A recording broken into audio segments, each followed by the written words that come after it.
So, all right. So now let's talk about educational generational wealth. Now that we're in that subject, it is a fact that children of parents who don't have a college degree are much less likely to attend college. Right.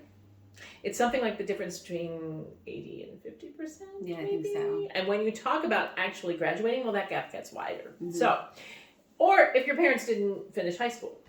Yeah, my dad, he wanted to take college prep classes, but his counselor refused to enroll him. Why? They basically said that as a black man, he was only suited to learn a trade. Oh. So super frustrated. He ended up dropping out and faking his age to join the military. Oh my gosh. Okay, so I suspect that biased teachers and counselors made this case for a lot of black people. Right, and but for the fickle finger of fate, that might very well have been the end of the college story for my dad and for me, Furthermore, generations of my family have been systematically excluded from most universities.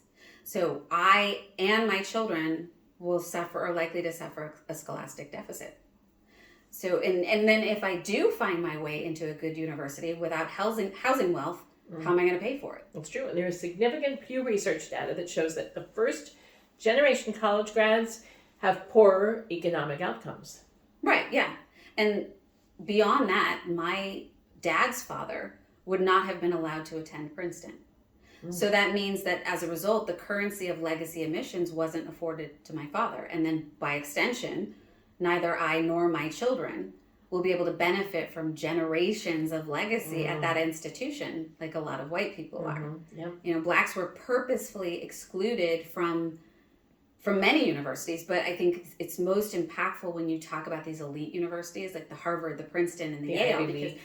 Because these schools are the gatekeepers to infinitely more wealth and access. So, a degree from one of these universities is like having a key to the Magic City. Well, exactly. And there are so many white people who have benefited from that legacy, from that access, right? Yeah.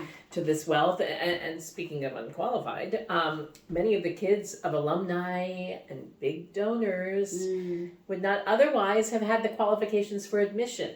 Right, but on the other side of the exactly. But on the other side of the coin, there are so many black people who, stellar student or not, were just never even got the chance to prove their worth.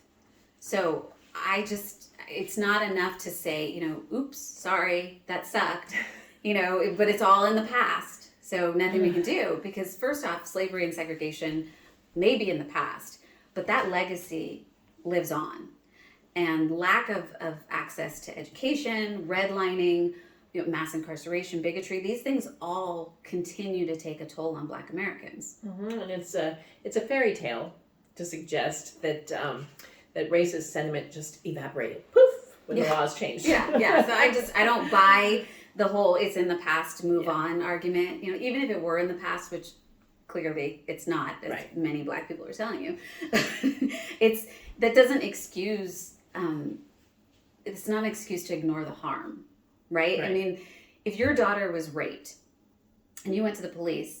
And they said, well, the attack's over. She looks like she's fine now. She's no longer being assaulted. That's in the past. You'd flip. Yeah. Right? I mean, it's just...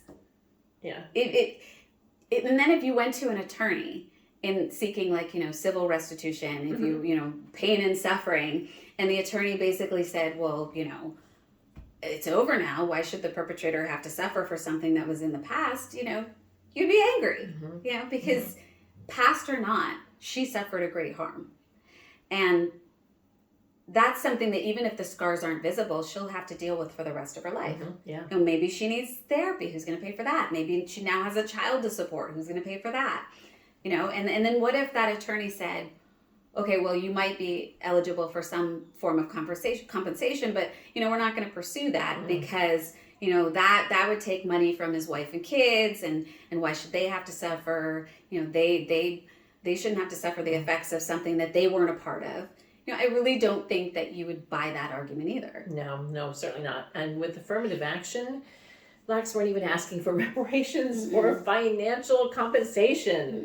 They just wanted to be allowed to play in the game, right? Wanted the equal opportunity and to make up for all the centuries they were excluded from it.